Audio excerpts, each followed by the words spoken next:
Saludos compañeras y compañeros, el día de hoy veremos los temas relacionados con proteínas. Las proteínas constituyen uno de los principales macronutrientes que vamos a encontrar en los alimentos, que a diferencia de los carbohidratos que vimos en el video pasado o en la clase pasada, las proteínas van a tener la diferencia de que la mayoría de ellas van a ser una fuente de nitrógeno bastante importante.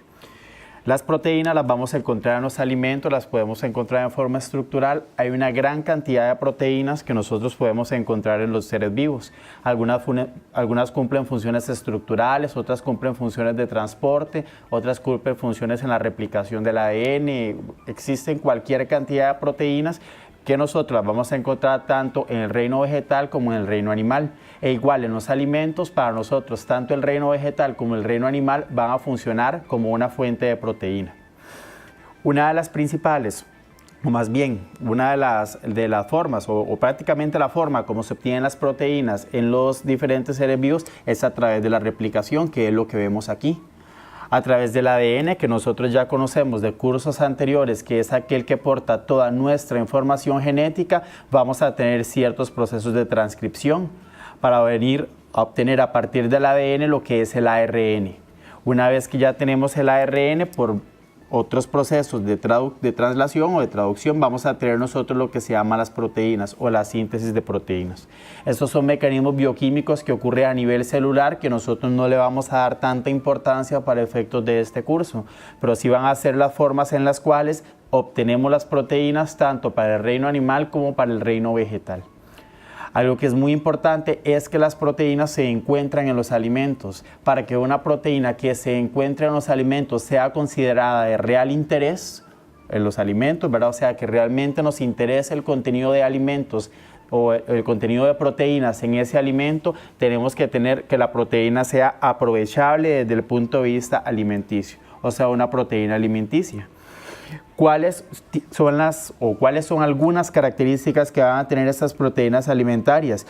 Van a ser proteínas que sean fácilmente digeribles, o sea que cuando entren dentro de nuestra ingesta diaria o dentro de nuestros alimentos, nosotros las podamos utilizar tanto como una fuente de nitrógeno como una fuente, bueno, también como una fuente de combustible, aunque ya sabemos que la fuente realmente de energía son los carbohidratos.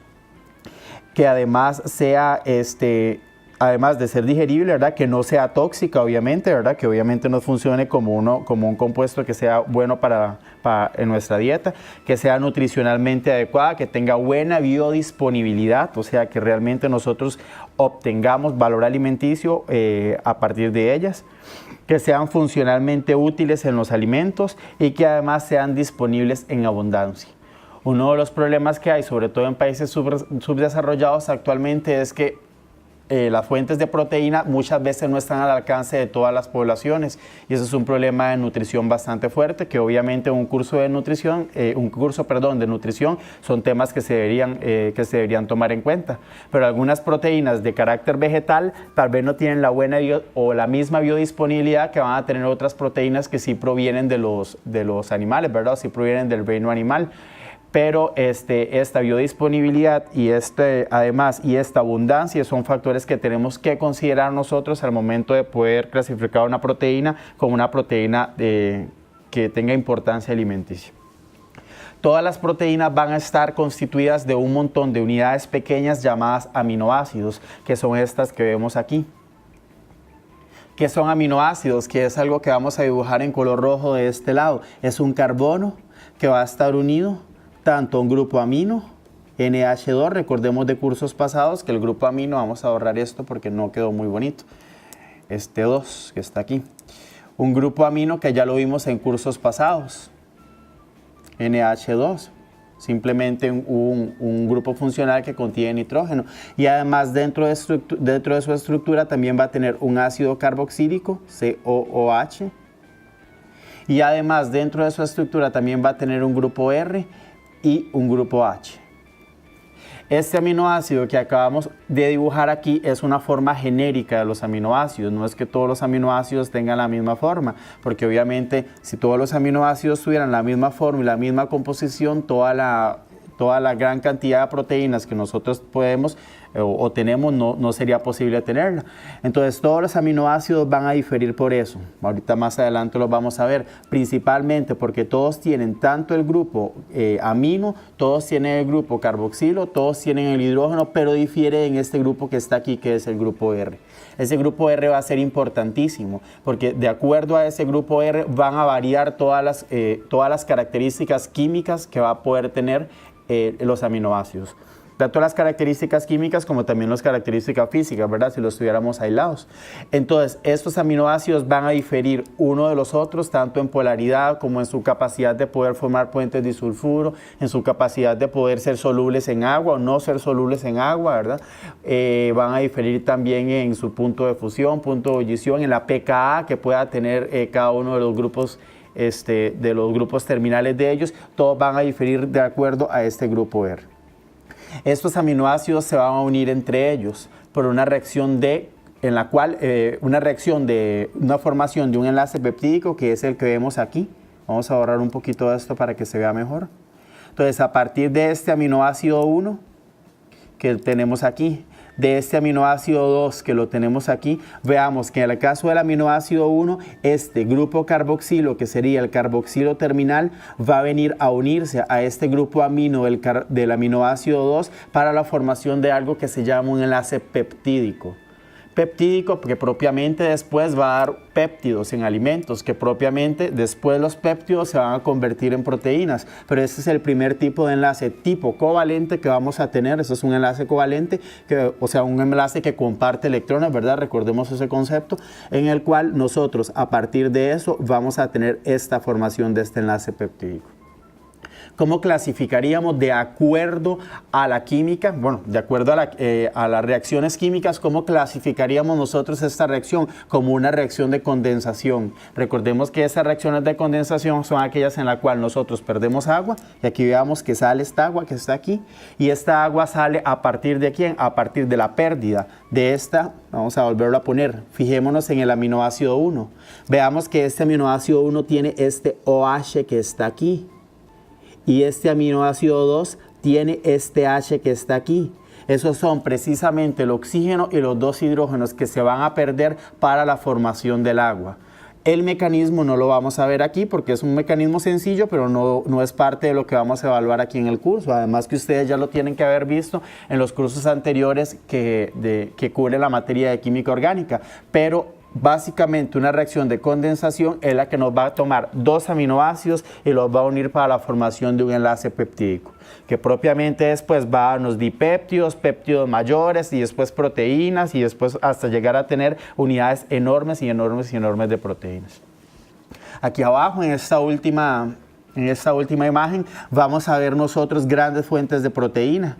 Veamos que, bueno, tenemos las proteínas que ya las conocemos o que la mayoría de las personas le asocian valor proteico, como es la carne. En este caso parece que es como una carnita de cerdo, ¿verdad? Esta carnita blanca que está aquí, que es carne, parece que es carne de pollo. En este caso parece que es una carne de res. En este caso parecieran unos embutidos, pero bueno, todas las carnes, todos los tejidos vegetales musculares comestibles van a ser fuentes de proteína. Pero además de los tejidos musculares comestibles, que son fuentes de proteína, además vamos a tener otras proteínas que también tienen gran valor biológico. Otras proteínas que se van a encontrar en las leguminosas, que en este caso vamos a tener ahí, que parecen como unos garbanzos, eso que está ahí en salsa, algo así, ¿verdad? Parece. Este caso que son dos huevos, que bueno, en el caso de los huevos sí vendrían de una fuente completamente animal. Cada una de estas proteínas obviamente va a tener diferencias químicas, diferencias en su composición de los aminoácidos, porque ellas provienen de rutas bioquímicas, o sea, su síntesis proviene de rutas bioquímicas completamente, bueno, no completamente diferentes, pero que sí están dictadas desde el punto de vista genético. Entonces, todas estas, aunque son fuentes de proteína, pero todas estas fuentes de proteína no tienen exactamente la misma composición. Y además aquí abajo vemos algunas semillas y además aquí vemos algunos vegetales. Hay vegetales que se caracterizan por ser fuentes importantísimas de proteínas, tales como las espinacas, tales como el brócoli también, que además de ser fuentes de proteínas, además son fuentes de macronutrientes sumamente importantes, como por ejemplo las vitaminas, algunos bueno, la vitamina K, la vitamina A, que eso lo vamos a ver posteriormente, y además son fuentes importantísimas de algunos minerales. Entonces veamos que todas las proteínas que nosotros vamos a tener cumplen funciones o cumplen, o más bien tienen características muy similares. ¿Cuáles? Por ejemplo, provienen de aminoácidos.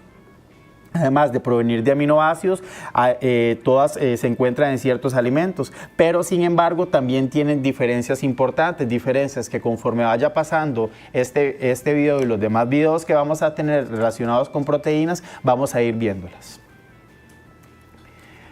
Todos estos que encontramos aquí son los aminoácidos. Todos los aminoácidos que se conocen, bueno, o los 20 aminoácidos, se dice que son 20, ¿verdad? Tenemos 6 de este lado, que los vamos a subrayar en color azul.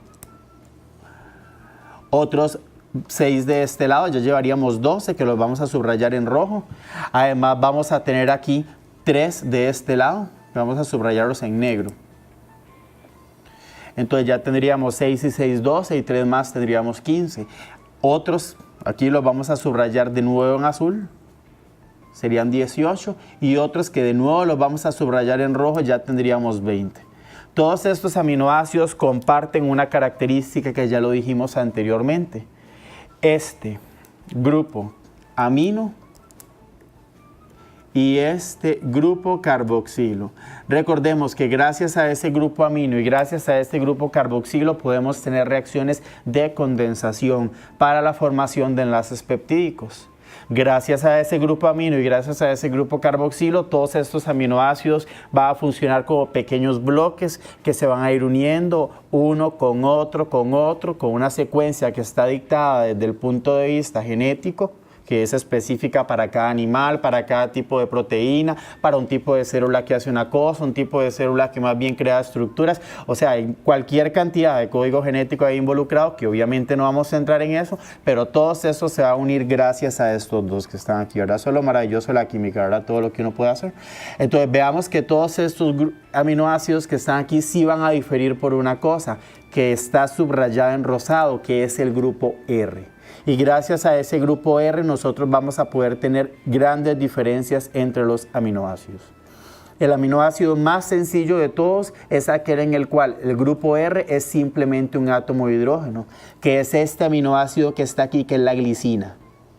Es tan sencillo que es muy fácil de sintetizar, es muy fácil de tener en el laboratorio, además es muy barato. Obviamente, al ser una molécula tan sencilla, es sumamente barata, ¿verdad?, para poder obtenerla. Ese es el aminoácido más sencillo y es el único aminoácido que no cuenta con un grupo quiral. Recordemos eso de química orgánica, que era un grupo quiral. Aquel carbono quiral lo vamos a dibujar en color rojo aquí en esta parte izquierda de la presentación. Es aquel carbono que tiene alrededor del carbono 4 grupos, los cuales 1 o 2, 3 y 4 son diferentes entre sí.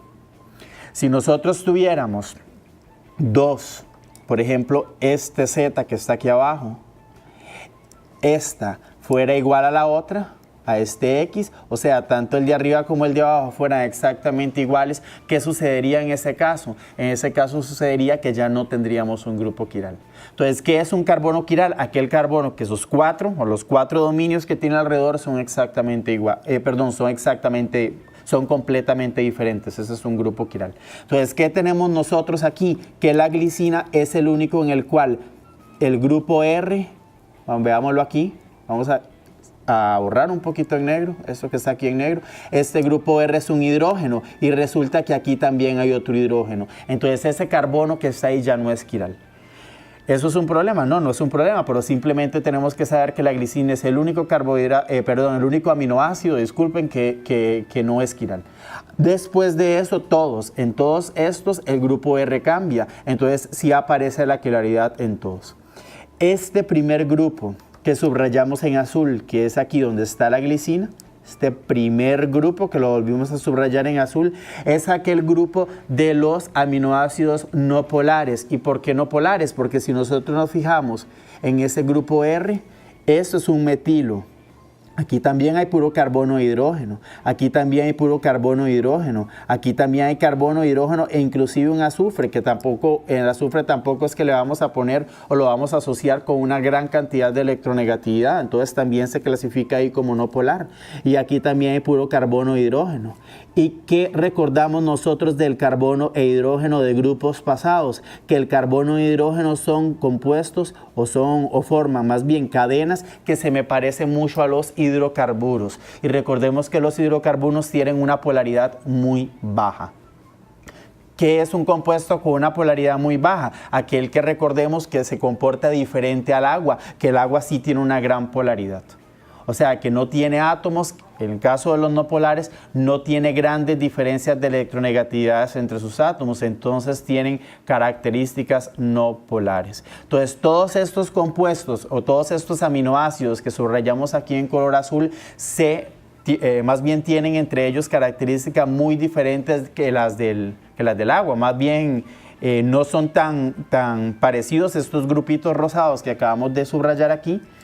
No tienden a ser muy solubles en agua, entonces se comportan de forma no polar. Y vamos a ver que esto va a ser sumamente, pero sumamente importante más adelante cuando veamos organización estructural.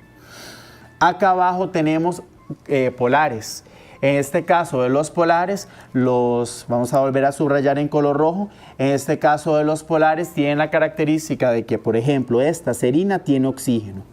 En este caso, esta treonina tiene oxígeno, tienen grupos OH, que son grupos alcoholes. Esta cisteína tiene un azufre, pero veamos que este azufre aquí en este caso ya no está ligado a un carbono, como pasaba en el pasado. Vamos a ahorrar un poquito aquí.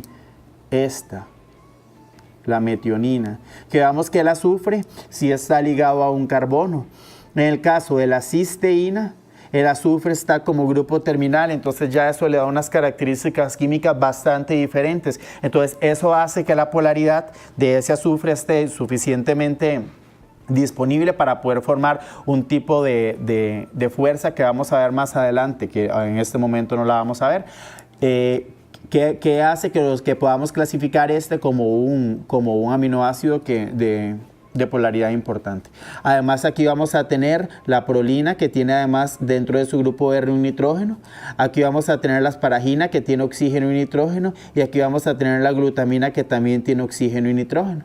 Entonces veamos que ya aparecen el oxígeno, el nitrógeno. ¿Qué recordamos del oxígeno y nitrógeno? Que son átomos con electronegatividades ya más altas, más electronegativos, o sea, tienden a formar cierto dipolo negativo, robándole densidad electrónica al átomo de a la par, que va a tener densidad o va a tener cierta carga no formal o cierta carga parcial positiva. Entonces ya empezamos a ver ahí la aparición de ciertos dominios positivos y ciertos dominios negativos, ¿verdad? Que empiezan a aparecer dentro de la estructura. Veamos aquí en este caso los que están subrayados arriba en negro. Esto lo llamamos aminoácidos que están positivamente cargados. ¿Y qué es lo que tienen de positivo? Precisamente estas que están aquí. Vamos a subrayarlas en color rojo. Este dominio amino y este dominio amino que tienen una carga formal positiva. ¿Por qué tiene una carga formal positiva? Porque resulta que al pH que nosotros vamos a encontrar estos aminoácidos, estos vienen y toman un hidrógeno, posiblemente del agua. Ellos toman un hidrógeno y presentan carga formal positiva. Esta carga formal positiva nos va a dar a nosotros la posibilidad de poder tener interacciones, ya sea con aniones que anden por ahí negativos o con ciertos aminoácidos que estén negativamente cargados a través de atracciones culómbicas. ¿Qué eran eso? A través de atracciones que se pueda dar entre un grupo y otro grupo, uno con una carga positiva y otro con otra carga negativa. El concepto de esto, de atracciones culómbicas, es un poquito más amplio, ¿verdad? Pero obviamente aquí vamos a ver las cosas que más nos van a servir más adelante. Entonces, estos que están positivamente cargados nos sirven a nosotros para ese tipo de atracciones. Estos de abajo, los negativamente cargados, lo contrario, a ese pH, en vez de protonarse como los que son positivamente cargados, que son estos negros que vemos aquí arriba, estos en vez de protonarse tomando un hidrógeno, ellos más bien se desprotonan, cediendo ese hidrógeno, cediendo ese protón, ¿verdad? Ese protón, ese hidrógeno con carga positiva o ese protón, ellos más bien se lo ceden a otra molécula y se cargan en forma negativa. Este que está aquí, el aspartato, este que está aquí, el glutamato, veamos dónde está el COO negativamente cargado. Veamos que los que se protonan de forma positiva son grupos aminos. Los que se desprotonan de forma negativa son grupos carboxilos. Pero algo sumamente importante es que consideremos, veámoslo aquí abajo, vamos a borrar tanto los positivamente cargados como los negativamente cargados para que nos fijemos en una cosa que es sumamente importante. El que se protona y el que se desprotona, ¿verdad? Son del grupo R, no son del grupo amino y el grupo carboxilo que forma el enlace peptídico. ¿Y por qué no son ellos dos? Porque ellos ya están ocupados haciendo ¿qué? Formando el enlace peptídico. Entonces es imposible que un grupo funcional que ya está ocupado haciendo una cosa empiece a hacer otra, ¿verdad? Eso y tendría que estar en dos partes al mismo tiempo. Entonces los que se protonan y los que se desprotonan pertenecen al grupo R. Y adicionalmente aquí abajo vamos a ver que no los hemos hablado nada de ellos, los del grupo aromático, que son esos que están aquí. Veamos este grupo que se encuentra aquí, este grupo fenilo. Aquí encontramos este mismo anillito de benceno con un OH. Nos recuerda un poquito a un fenol, ¿verdad? Aquí vemos otros grupos en el triptófano, otros anillitos que están ahí. ¿Qué características nos dan a nosotros estos aminoácidos que están aquí que tienen grupos aromáticos? Características de que ellos, al tener esos grupos aromáticos, recordemos que estos grupos aromáticos en su mayoría son carbono e hidrógeno, y ese carbono e hidrógeno nos da a nosotros características bastante no polares. Adicionalmente vamos a tener, al tener grupos aromáticos, la reactividad de estos, o más bien, qué tanto, digámoslo así, qué tanta repulsión o qué tanto volumen, ahí está la palabra más bonita, qué tanto volumen ocupan ellos dentro de lo que es el dominio de una proteína, va a ser bastante importante, porque estos grupos aromáticos, estos anillos ya son más voluminosos, entonces pueden crear entre ellos y entre otros dominios de otros aminoácidos bastante repulsión, ¿verdad? Bastante repulsión, lo que le llamamos repulsión estérica, ¿verdad? Que no caben unos con los otros porque son bastante voluminosos, entonces empiezan a crear ciertas distorsiones. Más sobre aminoácidos, más cosas que podemos ver. Bueno, lo primero que ya lo habíamos mencionado, que era este aminoácido que está aquí, que es la glicina. Aquí está el carbono, del cual sale hidrógeno y el cual sale hidrógeno. Al salir hidrógeno y al salir hidrógeno, de ahí, ¿qué característica nos da eso a nosotros? Características de no quiralidad. Entonces recordemos eso, es el único que no es quiral. Adicionalmente, un mismo aminoácido que lo hemos representado aquí, este mismo aminoácido puede tener 3 tipos de pH o se puede encontrar a 3 pHs. Este pH en el cual le llamamos el punto isoeléctrico. ¿Qué pasa en ese punto isoeléctrico? Ese aminoácido desprotona su grupo carboxilo y protona su grupo amino. Y esta carga negativa y esta carga positiva podemos entre ellos venir y cancelarlas. Entonces en ese punto isoeléctrico, ese pH que está en el centro, que se encuentra entre el pH bajo y el pH alto, va a ser ese punto en el cual la carga neta del aminoácido es ¿cuánto? 0. ¿Por qué? Porque el amino positivo y el carboxilo negativo se cancelaron entre ellos. Entonces carga formal en ese momento 0. ¿Cómo le llamamos a esa especie en el cual el amino se encuentra protonado y el carboxilo desprotonado? Le llamamos un suiterión. Ese suiterión, esa palabrita viene del alemán. Esa palabrita no vamos a entrar en detalles qué significa, ¿verdad? Pero precisamente es una palabra que procede de ese idioma. ¿Qué pasa si bajamos el pH? Voy a ponerlo en color rojo. Si yo bajo el pH, estoy añadiendo hidronios, añadiendo H+. a la disolución donde se encuentra el aminoácido. Recordemos un poquito de química ácido-base. A bajo pH tenemos una gran cantidad de hidrógeno. A alto pH vamos a quitar hidrógeno, más bien vamos a tener deficiencia de hidrógeno. Entonces el agua, al tener deficiencia de hidrógeno, o sea, el agua al tener OH, ella va a tratar de venir y agarrar un hidrógeno de alguien que lo tenga por ahí, ¿verdad? Se lo va a tratar de robar a alguien para la formación de agua. Entonces, ¿qué pasa al bajar el pH? Que es lo que estamos viendo aquí, la flechita en rojo que subrayamos aquí abajo.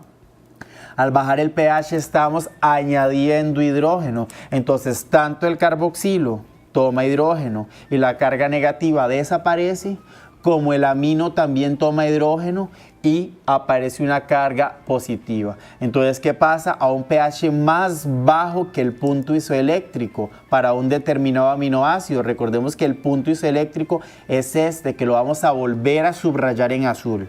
¿Qué pasa a un pH más bajo que el punto isoeléctrico? Ambos grupos se protonan y aparece una carga formal positiva que no la podemos cancelar con una negativa porque no existe. Entonces a ese pH el aminoácido va a tener carga formal positiva. Lo contrario pasa, vamos a subrayarlo en negro, al aumentar el pH. Ya vimos que al aumentar el pH en vez de poner hidrógeno lo quitamos. Entonces, al quitar nosotros ese hidrógeno, el agua trata de robárselo a alguien. Entonces, el agua viene, le roba el hidrógeno al amino y le roba el hidrógeno al carboxilo. ¿Y qué sucede? Aparece esta carga formal negativa. Entonces, a pH más altos que el punto isoeléctrico vamos a tener un anión. Entonces, eso es algo que nosotros tenemos que manejar, ¿verdad? Porque a partir de eso ya vamos a ver... A partir de eso, nosotros ya vamos a ver que esto va a ser muy importante. ¿Por qué? Porque gracias a esas cargas positivas y esas cargas negativas, nosotros vamos a poder tener tanto a cationes como aniones, como suiteriones. Y la interacción electrostática que va a haber entre estos en los diferentes dominios, porque eso no solamente sucede en el punto, en el amino y en el carboxilo, ¿verdad? Eso no solamente sucede en estos que sabemos que son los que forman enlaces peptídicos. También va a suceder esa desprotonación y esa protonación también va a suceder, vamos a ahorrar un poquito para que lo entendamos mejor. También va a suceder en el grupo R que está aquí. Ese grupo R que está aquí, recordemos que hay aminoácidos que tienen ese grupo R, aminos y también carboxilos. Entonces ellos también se van a desprotonar y protonar. Entonces a diferentes pHs esa desprotonación y esta protonación puede dar que las cargas electrostáticas cambien y eso nos va a dar a nosotros unos fenómenos, bueno, unos cambios dentro de las proteínas que vamos a ver más adelante. Algo pequeñito que vamos a ver adicionalmente a todo esto que está en esta diapositiva es la aparición de la palabra esencial. ¿Qué es un aminoácido esencial? Aquellos aminoácidos que nosotros como personas no los podemos sintetizar dentro de nuestras rutas bioquímicas. Entonces, ¿de dónde los tenemos que sacar? De la dieta. Ya sea de proteínas de origen animal, de proteínas de origen vegetal, de proteínas de otro origen, ¿verdad? Que sí los contengan. Estos aminoácidos esenciales son estos que aparecen aquí. Que esto básicamente es conocimiento, esto debería ser cultura general, ¿verdad? Esto la mayoría de la población debería dominarlo, pero bueno, esa no es la realidad, pero nosotros sí, que ya estamos llevando este curso, nos lo vamos a aprender. La isoleucina, leucina, lisina, metionina, fenilalanina, treonina, triptófano, valina y la histidina en el caso de los niños. Estos son los aminoácidos esenciales, los demás nosotros sí tenemos la posibilidad de sintetizarlos. Y adicionalmente una última cosita que vamos a ver es esto que encontramos aquí. Los aminoácidos al tener grupos quirales los podemos tener en forma de L y en forma de D. ¿Cuáles son los que encontramos en las proteínas? Los L. ¿Por qué los L los encontramos en las proteínas y por qué los D no los encontramos en las proteínas? Por razones meramente evolutivas. Entonces nosotros, todos los aminoácidos que encontremos en nuestras proteínas van a provenir de aminoácidos L. Encontramos aminoácidos D también en los seres vivos, por supuesto, pero no formando parte de las proteínas. En el caso de las proteínas, únicamente aminoácidos L y no aminoácidos D. Esperamos que todo lo que aprendimos hoy sobre proteínas sea de su futuro provecho